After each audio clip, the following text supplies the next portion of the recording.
Paris Saint-Germain, ou simplesmente PSG, é hoje uma das marcas mais valiosas do planeta. E o mais curioso é que isso aconteceu antes do clube ter conquistado a maior competição de clubes da Europa, a tão sonhada Liga dos Campeões. Com lojas espalhadas por cidades icônicas como Los Angeles, Nova York, Miami, Londres e Tóquio, o clube parisiense transformou a sua marca em um verdadeiro império bilionário de venda de produtos oficiais. Celebridades de peso como Beyoncé, Leonardo DiCaprio, Tom Brady e Giannis Antetokounmpo fazem questão de marcar a presença nos jogos do time. E para completar, crianças do mundo inteiro estão correndo por aí nas quadras com camisas do PSG como se fosse o uniforme oficial da infância moderna. Enquanto os gigantes tradicionais do futebol europeu ainda estão tentando entender como expandir suas marcas globalmente, o PSG já saiu na frente e fez isso com maestria. Eles podem até não ter uma galeria de troféus tão recheada quanto o Barcelona ou Real Madrid, mas na verdade essa comparação acaba reforçando o verdadeiro diferencial do PSG. De 2015 para cá, a avaliação de mercado do clube saltou de 634 milhões de dólares para impressionantes 4,5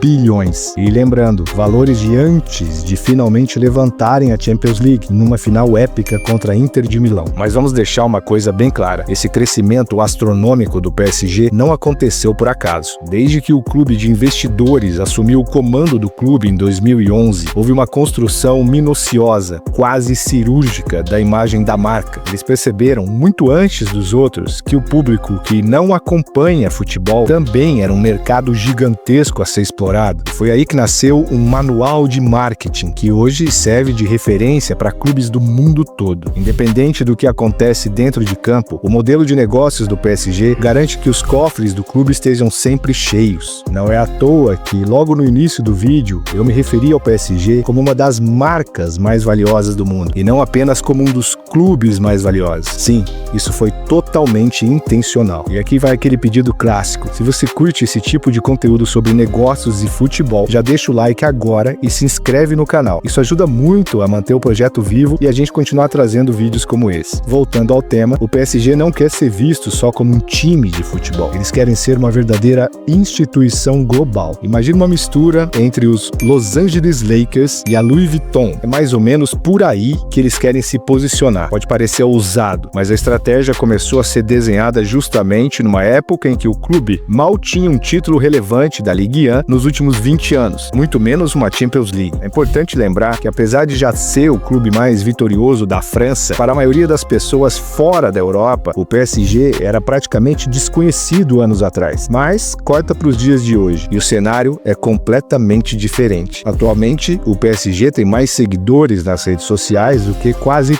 todos os outros clubes do planeta. Eles fazem lançamentos de produtos como se fossem uma marca de streetwear, criando aquela sensação de exclusividade, de urgência. E o mais incrível, muitos dos fãs que lotam o site da loja oficial ou as prateleiras das lojas pelo mundo nunca sequer viram um time jogar ao vivo. Esse é o poder da construção de uma marca. Esse é o fenômeno PSG. Mesmo com todas as polêmicas e com um perfil cada vez mais extravagante, o PSG hoje fatura, só com patrocínio de camisa, mais dinheiro por ano do que o clube inteiro conseguia arrecadar em todas as suas fontes de receita antes da chegada da Qatar Sports Investments, o fundo de investimento QSI, que é o dono majoritário do Paris Saint-Germain desde 2011. Isso mesmo, o Paris Saint-Germain passou por uma das transformações mais radicais e impressionantes do século XXI. De um clube de alcance basicamente local, virou uma das franquias esportivas mais valiosas do planeta. Para quem, como eu, acompanhou o PSG nos anos 2000, a diferença é surreal. O time vivia ali, lutando no meio da tabela, e chegou até a enfrentar o fantasma do rebaixamento em algumas temporadas. Mas aí, em 2011, mudou tudo. O Fundo de Investimentos Esportivos do Qatar, o QSI, decidiu comprar 70% do clube numa transação que custou cerca de 69 milhões de euros. Pode parecer uma pechincha olhando para hoje, mas na época, esse valor era considerado justo. Vale lembrar que o PSG estava no vermelho, perdendo aproximadamente 30 milhões de dólares por ano quando a QSI assumiu o controle. E o impacto dessa dessa nova gestão foi imediato. Em menos de 5 anos, o PSG gastou mais de $500 milhão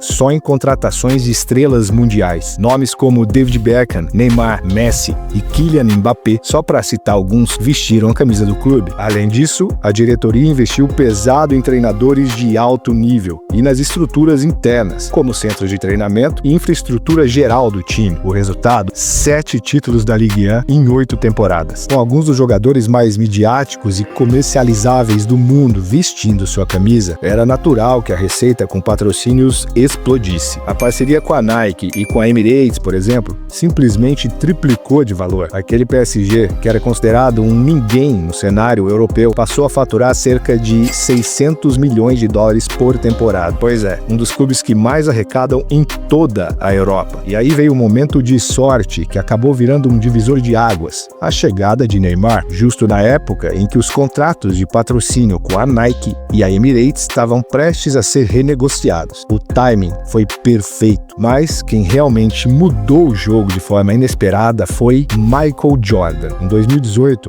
aconteceu algo inédito. A Jordan Brand da Nike se juntou ao PSG para lançar uma colaboração inovadora. Foi a primeira vez na história que o icônico logo do Jumpman apareceu no uniforme oficial de um clube de futebol. Isso foi um golaço para todas as partes envolvidas. Michael Jordan queria expandir a influência da sua marca para além das quadras de basquete, e o PSG viu ali a oportunidade perfeita para se conectar com a cultura da NBA e com o público jovem, apaixonado por basquete, moda e lifestyle. E foi assim, com uma mistura de ousadia, investimento pesado e estratégias de marketing muito bem calculadas, o PSG deixou de ser um coadjuvante no futebol europeu e virou um verdadeiro fenômeno global. O lançamento do primeiro kit da parceria entre PSG e Jordan foi um verdadeiro fenômeno. As peças esgotaram em questão de minutos. Mas o mais impressionante não foi só a velocidade das vendas, foi a percepção do público. As pessoas não viam aquilo apenas como mais um uniforme de futebol. Não, elas enxergavam aquilo como uma verdadeira declaração de moda, uma peça de estilo de vida. Para você ter uma ideia, Justin Timberlake subiu ao palco durante o show em Paris vestindo uma jaqueta do PSG. Já LeBron James apareceu no Staples Center, a casa dos Lakers, com uma camisa do PSG antes de um jogo da NBA. E como se não bastasse, a própria Beyoncé postou uma foto no Instagram para os seus 311 milhões de seguidores usando uma camisa personalizada do clube francês. É o tipo de publicidade que dinheiro nenhum paga. A parceria entre Nike e PSG já existia há mais de 30 anos, mas essa colaboração com a Jordan Brand mudou tudo. Ela abriu as portas para o PSG reinventar seus produtos tradicionais, aquelas camisas e cachecóis de torcida, transformando tudo isso em verdadeiras coleções de moda urbana. E o clube não perdeu tempo, dobrou a aposta e começou a abrir dezenas de lojas oficiais ao redor do mundo. Hoje o PSG já conta com lojas emblemáticas em mais de 10 países. Uma das mais marcantes é fruto de uma parceria com a Fanatics, uma plataforma global de esportes digitais. Para você ter noção, a loja na Quinta Avenida em Nova York foi a primeira boutique oficial de um clube esportivo internacional a abrir suas portas na cidade. Um marco. E o mais interessante, as lojas do PSG não são aquelas pop-ups temporárias ou apenas um espaço para vender camiseta. Elas transformaram cada unidade numa experiência. Aproveitaram toda a essência parisiense para criar ambientes únicos. Algumas dessas lojas, inclusive, já ganharam prêmios de arquitetura. Lá dentro, os torcedores e consumidores encontram cafés, réplicas de vestiários e uma variedade de produtos que dificilmente você encontra reunidos em qualquer outra loja de time no mundo. Outro detalhe que mostra o cuidado com a marca: o PSG não segue um padrão engessado de arquitetura para todas as lojas. Pelo contrário, eles fazem questão de trabalhar com arquitetos locais em cada país, justamente para garantir que cada espaço tenha identidade própria, refletindo a cultura daquele lugar. Esse investimento pesado em merchandising virou uma peça-chave dentro da estratégia financeira do clube. Hoje, as vendas de camisas do PSG estão no mesmo patamar de de gigantes globais como Real Madrid, Barcelona e Manchester United. Só para você ter uma ideia, em 2021, o PSG vendeu mais de 1 milhão de camisas, mais do que qualquer outro clube de futebol no mundo naquele ano. Muito disso, claro, impulsionado pela chegada de Lionel Messi e pela popularidade contínua de Mbappé e Neymar. E tem mais, o PSG também dominou o jogo dos lançamentos com hype, aqueles produtos de edição limitada que geram fila, ansiedade e esgotam em minutos. Parcerias com marcas como Supreme e Balenciaga só aumentaram essa febre. Eles entenderam o valor da escassez e do burburinho em torno de cada lançamento. Hoje, com um faturamento de mais de 100 milhões de dólares por ano só com a venda de produtos oficiais, o PSG alcança um número maior do que toda a receita anual do clube antes da chegada do QSI, lá em 2011. Naquela época, o PSG arrecadava cerca de 95 milhões de dólares por ano em todas as suas fontes de renda somadas. Sim, estamos falando de uma virada de chave impressionante. Mas olha só, por mais que os 100 milhões em vendas de mercadorias por ano sejam realmente impressionantes, tem um detalhe que muita gente ignora, o chamado efeito cascata que isso gera. A venda de camisas não traz dinheiro apenas pelas peças em si, ela aumenta de forma absurda o valor de mercado de todo o inventário de patrocínios do clube. Quer um exemplo? A Nike hoje paga cerca de 100 milhões de dólares por temporada para ser a fornecedora oficial dos uniformes do PSG. A Qatar Airways, por sua vez, desembolsa 70 milhões por ano só para ter o nome estampado na frente da camisa. Até o mercado de tênis online, o GOAT.com, entrou no jogo, fechou um acordo de 50 milhões de dólares válido por 3 anos, só para ter o logo da empresa na manga da camisa. Com todas essas parcerias milionárias, o PSG alcançou no último ano uma receita recorde de 900 milhões de dólares. Isso colocou o clube como o terceiro maior em geração de receita em toda a Europa. Desde a aquisição pelo QSI, a receita do PSG aumentou nada menos que 850%. É isso mesmo, a maior taxa de crescimento de um clube europeu nesse período. E olha esse dado, a receita comercial do PSG, que inclui tudo o que é relacionado a patrocínios, merchandising e licenciamento, já rende mais dinheiro por temporada do que os direitos de transmissão e as bilheterias, juntos. É claro que muita gente lembra do grande impacto da coleção Jumpman, lançada em 2018, com aquele uniforme icônico trazendo o logo do Michael Jordan. Foi um verdadeiro marco, mas a grande história por trás do sucesso comercial do PSG é o que eles fizeram depois disso, como conseguiram construir e manter esse crescimento. O PSG soube abraçar de verdade a sua cultura local, transformou o clube numa espécie de marca de luxo. Quase tudo que eles fazem parece ter sido feito sob medida, e essa é justamente a intenção. Nada parece genérico. O clube também trabalha com artistas contemporâneos para criar cartazes, murais e campanhas oficiais nas ruas de Paris. Também vive se associando a marcas de streetwear e designers renomados, atingindo um público que muitas vezes nem acompanha futebol, mas que adora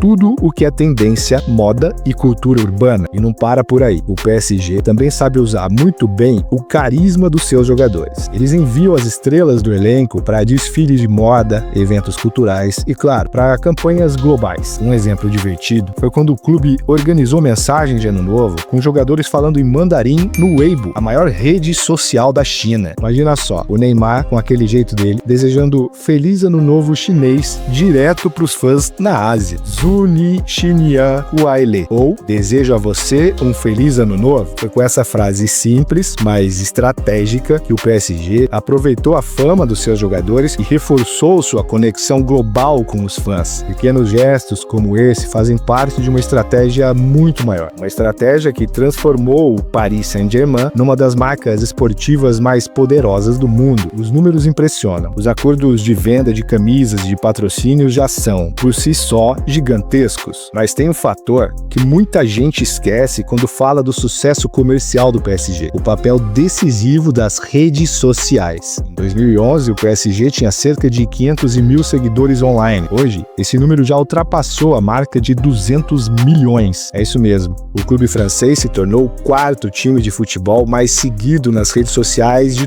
todo o planeta, ficando atrás apenas de Real Madrid, Barcelona e Manchester United. Agora, talvez você esteja se perguntando, mas com a saída de grandes estrelas nos últimos anos, esse sucesso não teria sofrido um impacto? Pois é, o PSG provou que não. Diferente de muitos clubes que veem suas receitas despencarem quando perdem jogadores midiáticos, o Paris Saint-Germain criou um manual próprio, uma espécie de receita de sucesso que mantém a máquina girando, com ou sem astros dentro de campo. Aliás, comenta aqui embaixo, você acha que o PSG consegue manter essa força toda se perder mais um dos seus craques, como o Dembélé, por exemplo? Quero saber sua opinião. E olha só que curioso, o crescimento da marca é tão sólido que grandes investidores globais começaram a olhar com carinho para o clube. A Arctos Partners, uma empresa americana, adquiriu uma participação minoritária no PSG há alguns anos, com uma avaliação que ultrapassava os 4,5 bilhões de dólares. E sabe quem também virou sócio? O também astro da NBA, Kevin Durant. Pois é, no ano passado, ele comprou uma fatia do clube, mas uma prova de que o PSG não é apenas um time, é uma marca global, com apelo em diferentes esportes e mercados. Agora, mesmo com todo esse sucesso fora de campo, tem um detalhe que ainda faltava no currículo: o troféu da Liga dos Campeões. E agora, o PSG conseguiu colocar as mãos nesse título tão sonhado. E aí fica a grande pergunta que vale milhões. Se o PSG já alcançou tudo isso, imagina agora como grande campeão incontestável da Champions. O que será que vai acontecer daqui pra frente, já que finalmente levantaram essa taça? Escreve aqui nos comentários, tô curioso para saber o que você tem para dizer. Será que o PSG vai se transformar numa instituição cultural, como um Real Madrid, um Barcelona, um Bayern de Munique, ou até mesmo uma mistura de clube e marca de lifestyle global? O que você acha que vem por aí? E antes de encerrar, compartilhe esse vídeo com aquele amigo que vive dizendo que o PSG é só marketing. Mostra para ele que por trás de cada campanha tem uma estratégia que mudou o jogo do futebol moderno. Aliás, já que estamos falando de marca, valor e de como o futebol virou um espetáculo global, tem outro vídeo aqui no canal que você precisa ver. Nele, eu conto em detalhes a história do novo troféu da Copa do Mundo de Clubes da FIFA, uma taça criada pela Tiffany & Co, com ouro 24 quilates e um conceito de design que parece coisa de ficção científica. Clica aí do lado ou no link na descrição para conferir, porque esse troféu também é uma verdadeira aula de marketing e símbolo de uma nova era no futebol mundial. Nos vemos no próximo vídeo.